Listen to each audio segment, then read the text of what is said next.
Muraho neza torero ry'Imana.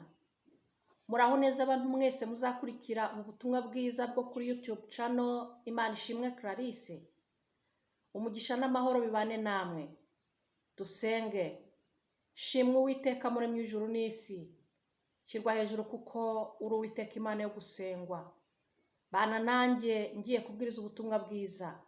Umwuka wera aherekeza ubu butumwa bwiriza bugira ingaruka zihesha ubugingo ku muntu wese uzabutega amatwi mu izina rya Yesu Kristo umwami wacu. Amen. Dusome ijambo ry'Imana mu butumwa bwiza bwanditswe na Luka, ibice ni 23 umurongo wa 44. Haranditse ngo, nuko isaha zibaye nk'esheshatu haza ubwira kabiri mu gihugu cyose kugeza ku isaa 9. Izuba ntiryava, umwenda ukingiriza ahera cyane h'urusengero utabukamo kabiri. Yesu avuga ijwi rirenga ati, Data, mu maboko yawe niho nshyize ubugingo bwanjye. Amaze kuvuga atyo, umwuka urahera. Imana ishimwe cyane. Murabizi ko dutangira inyigisho zacu twavuze ku ijambo ryitwa ubugingo. Tuzasoza iminsi 3 tuvuga ku ijambo ryitwa ubugingo. Ubugingo bene data. Dutangira umugaragu w'Imana Yobu yaravuze ngo, n'ubu bugingo bwanjye buracyari buzima, kandi umwuka w'Uwiteka niwe utuma mpumeka. N'ubu turavuga ubugingo. Tuzasoza no ku cyumweru tuvuga ubugingo. Ubugingo buhoraho nk'icyakuye Yesu mu ijuru, akiyambura icyubahiro yari afite, akambara akamero k'umugaragu w'imbata, akaza mu isi kugira ngo tubone ubugingo buhoraho. Yewe mwene data, nshuti mukundwa unteze amatwi, gira ubugingo buzima. Hari ikintu nshaka kwibutsa abanyarwanda. Ndagira ngo mbibutse yuko mu gihe cyane nkiri mutoya, nkiri umwana, ababyeyi bakobaga bakumburanya hari indamukanyo baramukanyaga. Barabwiranaga ngo gira ubugingo, gira impagarike n'ubugingo. Iryo jambo rivuze ngo rama, kuko kugira impagarike ni ukuba uriho ukamara igihe, kandi kugira ubugingo ni ukurama. Rero Yesu yashatse kuduha ubuzima bw'iteka, ubugingo bw'iteka. Nuko ndagira ngo tuvuge ku bugingo gatoya. Duhereye kuri iri jambo yavuze ngo Data, nkwiye kwibaza nawe ukibaza wowe unteze amatwi. Nk'uko yavuze ngo Data, Imana ishimwe, Imana ishimwe, Imana ishimwe cyane, Imana ihimbazwa iteka ryose. Nkwiye kwibaza nawe ukibaza, ese wabyawe nande mu idini yawe? Wabyawe nande aho uri aho mu rugo? Ninde wakubyaye? Bwa kabiri, ninde wakubyaye? Nk'uko abana banjye badashobora kwibeshya ko ndi nyina cyangwa ntari nyina, barabizi neza. Nta wundi bakwibeshyaho ngo bagire ngo ni nyina wababyaye. Njyewe ndi nyina, barabizi neza. Bazi ijwi ryanjye, bazi uko ntambuka, bazi uko yewe baranzi pe, nturutse kure baranyumva. Bati mama araje.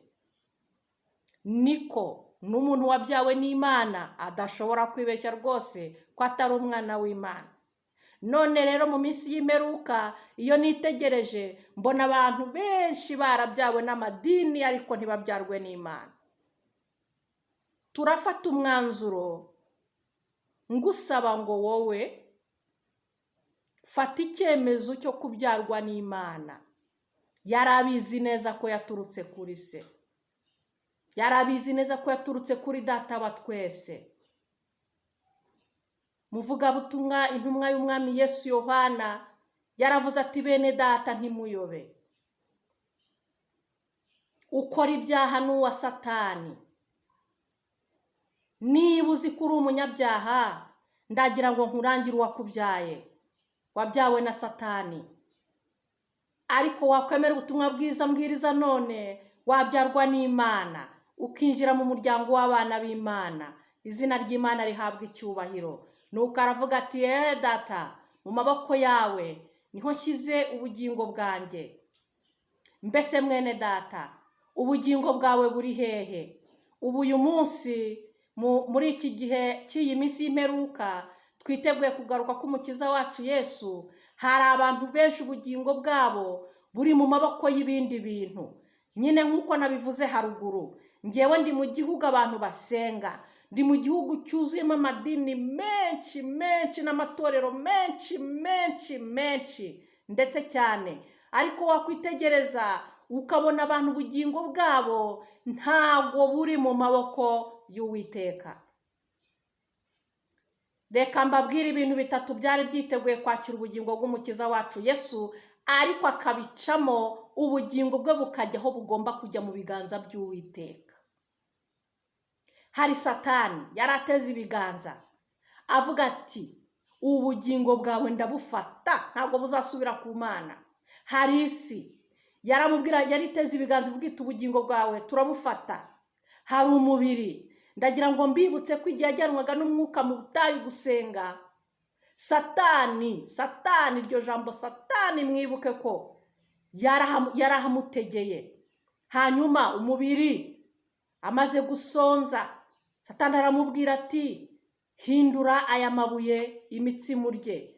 Ibyo ni ibiganza bya kabiri. Hanyuma Satani aramubwira ati amutega icyubahiro cy'isi, aramubwira ati nusimbuka ati nundamya ndagira ngo nkumenyeshe yuko ndi buguhe ubu bwami bwose. Aho hantu hose umukiza wacu Yesu yacishije ubugingo bwe muri ibyo byose. Hanyuma mu gusoza misiyo yari yamuzanye ku isi, hano haburaga ikintu kimwe gusa, kuko iri ni ijambo rye rya nyuma yavuze amaze gupfa. Arivuze ahita apfa, umwuka urahera. Hari hasigaye igikorwa kimwe gusa cyo kutuzukira no kuzukira itorero no kurihesha agaciro, izina ry'Imana rihabwa icyubahiro. Hanyuma yamaze kuvuga iri jambo rivuga ngo data, mu maboko yawe niho nshyize ubugingo bwanjye, umwuka urahera. Nshuti ya Yesu, nawe unteze amatwi uzumva ubu butumwa bwiza, wowe wa hafi ndetse na kure. Ese ubugingo bwawe buri mu maboko y'iki? Ubugingo bwe buri mu maboko yande? Igihe isi yiteguye kwakira Kristo, ubugingo bwawe buri mu maboko yande? Bamwe ubugingo bwabo babushyira mu maboko y'abantu, ukabona umuntu yiringira umuntu kuruta uko yiringira Imana.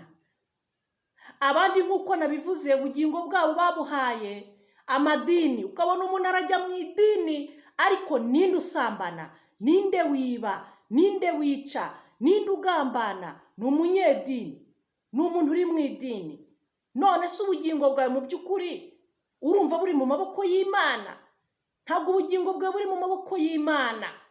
Kura ubugingo bwawe mu maboko y'idini, hanyuma ushyire ubugingo bwawe mu maboko y'umukiza Yesu, ya data wa twese, watubyaje amaraso akatubyaza ijambo. Haleluya, izina ry'Imana rihabwa icyubahiro. Vana ubugingo bwawe mu kwiringira abantu. Nitegereje ibintu n'ibindi, urugendo nkoze rwo gukorera Imana mu idini. Ndi umubwirizabutumwa mu idini ya ADPR, ururembo rwa Kigali, paruwasi ya Muhima, itorero rya Biryogo. Urugendo ngenze rurenga imyaka 20 igiye kuba ngira ngo ni 3, ndagira ngo mbabwire ko nitegereje ibintu n'ibindi. Ukajya kubona uko umuntu aje mu idini, umuntu turanamubatije, ariko ibyiringiro bye akabimarira ku muntu kubera inyungu akeneye mu idini. Ariko umva urugero rwiza rw'umukiza wacu Yesu Kristo. Yaravuze ngo data, mu maboko yawe niho nshyize ubugingo bwanjye.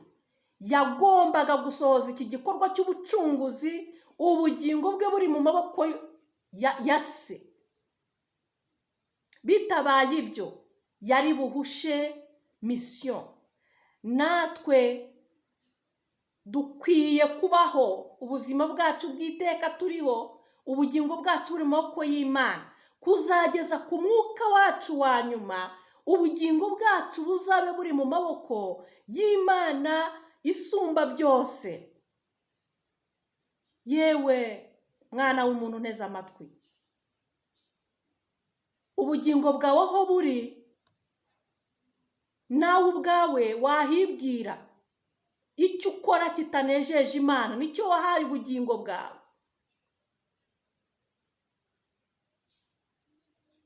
ariko duhisemo neza twahitamo gushyira ubugingo bwacu mu maboko y'Uwiteka, tukajya gucuruza ubugingo bwacu buri mu maboko y'Uwiteka, tukajya mu kazi kacu ko mu biro ubugingo bwacu buri mu maboko y'Uwiteka, tukajya mu mirimo itandukanye ubugingo bwacu buri mu maboko y'Uwiteka, uri mu ndege, uri mu modoka, uri iwawe mu rugo, uri mu muryango wawe, by'iteka byose ubugingo bwawe bukaba buri mu maboko y'Uwiteka. Izina ry'Imana rihabwe icyubahiro. Mbese mwene data, ubugingo bwawe buri he?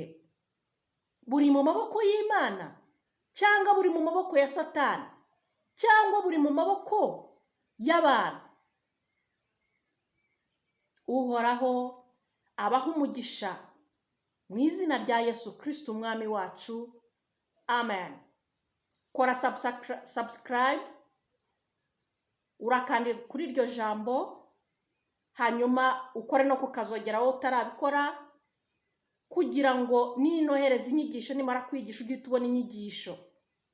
Kora share, oherereza bene data bose ijambo ry'Imana kugira ngo tugire ubugingo buzima.